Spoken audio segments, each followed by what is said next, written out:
Hello guys, welcome back to my channel. तो आज हम पढ़ने वाले हैं मेटाकार्पल बोन्स के बारे में। ओके, तो मेटाकार्पल बोन्स क्या होती है? तो metacarpus consist of 5 metacarpal bones. तो मेटाकार्पस के अंदर 5 मेटाकार्पल बोन्स होती हैं। They are conventionally numbered 1 to 5 from lateral to medial side यानी रेडियल टू अल्नार साइड। तो ये जो होती हैं ये नंबर्ड होती हैं 1 to 5 लेटरल से मीडियल साइड, यानी कि अपने जो रेडियस वाला साइड होता है वहाँ से अल्ना वाले साइड तक 1 से लेकर 5 तक नंबर्ड रहती हैं ये। ठीक है, अब पार्ट्स ऑफ मेटाकार्पल बोन्स पढ़ेंगे। तो पार्ट्स क्या होते हैं? हेड होता है एक, जो डिस्टल एंड पे होता है, यानी डिस्टल एंड वाला जो पार्ट होता है, नीचे वाला एंड जो होता है, यानी फिंगर साइड, फेलेंजेस के साइड जो होता है, ठीक है, वो राउंडेड और डोम शेप होता है। ये एमसीपी जॉइंट बनाता है, यानी नकल्स बनाता है। एमसीपी जॉइंट का मतलब होता है मेटाकार्पल फेलेंजियस जॉइंट। ठीक है, ये नकल्स भी बोलते हैं अपन इसे। ठीक है, तो मैं आपको सबसे पहले हेड दिखा देना चाहती हूँ। यहाँ पे देखिए, ये अपना मेटाकार्पल है। ठीक है, ये अपने नीचे का डिस्टल एंड हो गया। ये राउंडेड हेड जैसा दिख रहा है आपको। ठीक है, ये यहाँ से क्या बनाता है? फेलेंजिस के साथ जॉइंट बनाता है, जिसको एमसीपी कहते हैं या फिर नकल्स भी कह सकते हैं। ठीक है, अब इसके बाद क्या है? इसके बाद है शाफ्ट। हेड और बेस के बीच का लंबा पार्ट जो पामर साइड कॉन्केव होता है, यानी अंदर की तरफ कर्व्ड हुआ होता है। साइड भी इसका कॉन्केव ही है। डॉर्सल सरफेस पीछे से डिस्टल पार्ट में ये ट्रायंगुलर सा दिखता है। इजीली कहना चाहे तो ये एक हल्की सी कर्व्ड रॉड जैसा दिखता है। तो शाफ्ट जो इसकी बॉडी है वो हल्की सी कर्व्ड रॉड जैसी आपको देखने को मिलेगी। हर तरह से कॉन्केव ही होता है। ठीक है, तो शाफ्ट भी देख लेते हैं क्या है यहाँ पर। ये जो है ये शाफ्ट है। देखो, ये हेड था यहाँ तक। ठीक है, ये शाफ्ट है। ओके, और ये प्रॉक्सिमल एंड होगा ये वाला। ठीक है, चलो प्रॉक्सिमल एंड भी देख लेते हैं, यानी इसका थर्ड पार्ट। तो इसका थर्ड पार्ट है प्रॉक्सिमल एंड, जिसे बेस भी कहते हैं। ये ऊपर वाला एंड होता है जो कि रिस्ट के साइड प्रेजेंट होता है। थोड़ा सा ब्रॉड होता है, एक्सपेंडेड होता है और कार्पल के साथ जॉइंट बनाता है ये। ठीक है, तो ये किसके साथ जॉइंट बनाएगा? कार्पल के साथ। तो इसको भी मैं समझा देती हूँ यहाँ से। ये देखो, ये वाला एंड जो है ये थोड़ा सा एक्सपांडेड है और इसके ऊपर कार्पल्स है ये, तो ये कार्पल्स के साथ जॉइंट बनाएगा। ये वाला जो एंड है ये राउंडेड है और ये किसके साथ जॉइंट बनाएगा? फेलेंजिस के साथ जॉइंट बनाएगा मेटाकार्पल। फेलेंजिस के साथ जॉइंट यहाँ से बनाएगा और मेटाकार्पल कार्पल के साथ जॉइंट यहाँ से बनाएगा। ठीक है, जो मेटाकार्पल कार्पो जॉइंट्स होता है वो यहाँ से बनता है और जो मेटाकार्पो फेलेंजियल जॉइंट होता है वो यहाँ से बनता है। ठीक है, इतनी बात क्लियर है। चलिए अब इसके आगे देखते हैं। इसके आगे कुछ पेक्युलरिटीज़ है फर्स्ट मेटाकार्पल के बारे में। फर्स्ट मेटाकार्पल क्या होता है? अपना थंब।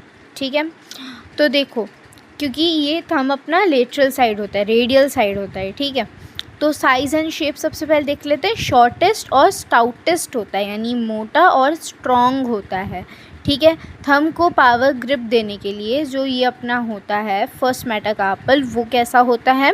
स्ट्रॉन्ग होता है और मोटा होता है। रोटेशन 90 डिग्री मीडियली ये रोटेट कर सकता है, इसलिए डॉर्सल सरफेस पे, यानी डॉर्सल सरफेस से लेटरल सरफेस करती है। ठीक है, यानी ये डॉर्सल से लेटरल सरफेस तक घुमा हुआ दिखता है अपन को। ठीक है, यानी पीछे और लेटरली, है ना। इसी वजह से थंब का मूवमेंट अलग होता है, अपोजिशन मैजिक। इसी कारण अपन को बाकी फिंगर से थंब अलग दिखने को मिलता है। ये 90 डिग्री रोटेट कर सकता है। ठीक है, अब बेस की बात करेंगे तो फिर ये जॉइंट सरफेस है, सैडल शेप्ड होता है ये, कॉन्केवो कॉन्वेक्स जॉइंट होता है ये। ठीक है, सैडल शेप का मतलब क्या समझेंगे कि ये मतलब जो आपका, यानी अंदर की तरफ भी कर्व्ड होता है और बाहर की तरफ भी कर्व्ड होता है, उसी को कहते हैं सैडल शेप। ठीक है। तो ऐसा अपन को सैडल शेप यानी कॉनकेवो कॉन्वेक्स आपको देखने को मिलेगा इसका बेस, ठीक है। आर्टिकुलेशंस किसके साथ कर रहा है, ये ट्रेपेजियम के साथ कर रहा है। किसके साथ आर्टिकुलेट कर रहा है, ये ट्रेपेजियम के साथ आर्टिकुलेट कर रहा है, अपन ने कार्पल में पढ़ा था, ठीक है। सैडल जॉइंट थंब की वाइड मूवमेंट्स अपोजिशन का सीक्रेट है, यानी इसके वाइड मूवमेंट्स वगैरह सैडल जॉइंट के कारण ही हो पाते हैं। अब हेड की बात करेंगे तो ये लेस कॉन्वेक्स होता है और बहुत बड़ा होता है, ब्रॉडर होता है देन अदर मेटाकार्पल्स। बाकी के जो मेटाकार्पल्स हैं, जो फिंगर्स हैं, उनसे थोड़ा बड़ा होगा और लेस कॉन्वेक्स होगा, ठीक है। कम बाहर निकला हुआ होगा, बेटर ग्रिप मिल सके जिससे और स्टेबिलिटी मिल सके जिससे, ठीक है। सिस्मोइड बोन्स की बात करेंगे तो सिस्मोइड बोन्स क्या होता है, रेडियल प्लस अल्नार साइड पे ग्लाइड करते हैं, ठीक है। ये रेडियल और अल्नार साइड जो है इनकी, इस पे ग्लाइड करते हैं और हेड पर इम्प्रेशंस बना देते हैं और हेड पर इसके इम्प्रेशंस आपको देखने को मिल जाएंगे, ठीक है। सिस्मोइड बोन्स मतलब होता है, सिस्मोइड एक शेप है, ठीक है, इसका सिस्मोइड बोन है, ठीक है, ऐसे ध्यान रखो, इसके ऊपर से कुछ ना कुछ वेसल्स निकलती हैं जैसे, ठीक है। नो इंटर मेटाकार्पल जॉइंट यानी कि बेस दूसरे मेटाकार्पल से आर्टिकुलेट नहीं करती है। थंब इंडिपेंडेंट है, ये और कोई मेटाकार्पल से आर्टिकुलेट नहीं करेगा, ठीक है। और एपिफाइजिस वेरी इंपॉर्टेंट, फर्स्ट मेटाकार्पल है, प्रॉक्सिमल एंड पे एपिफाइजिस हुआ है, जो कि यानी इसके प्रॉक्सिमल एंड से ये एपिफाइजिस हुआ है और ये क्या है, फर्स्ट मेटाकार्पल है।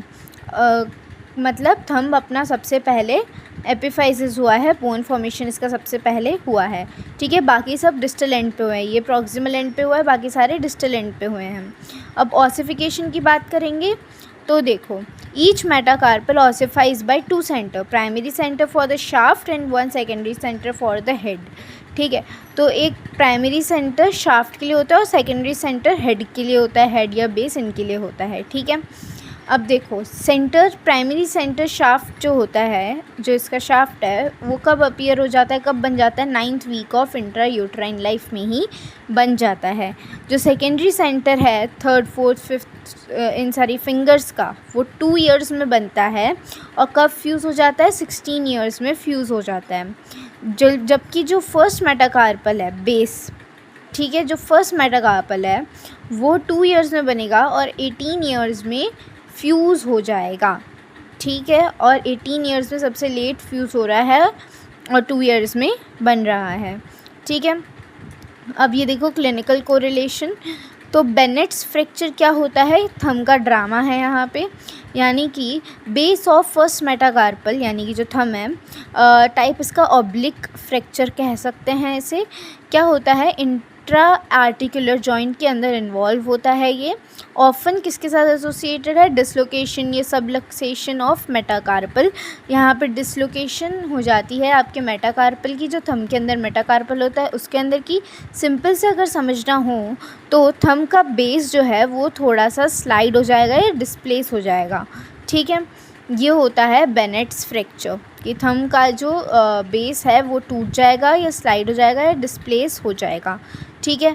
बॉक्सर्स फ्रैक्चर क्या होता है, ये पंच का रिजल्ट होता है, जैसे कि इसकी लोकेशन कहाँ होती है, नेक ऑफ मेटाकार्पल पे। ये कहाँ पे होता है, 5th मेटाकार्पल यानी लिटिल फिंगर, जिसे कट्टी उंगली भी कहते हैं, ठीक है।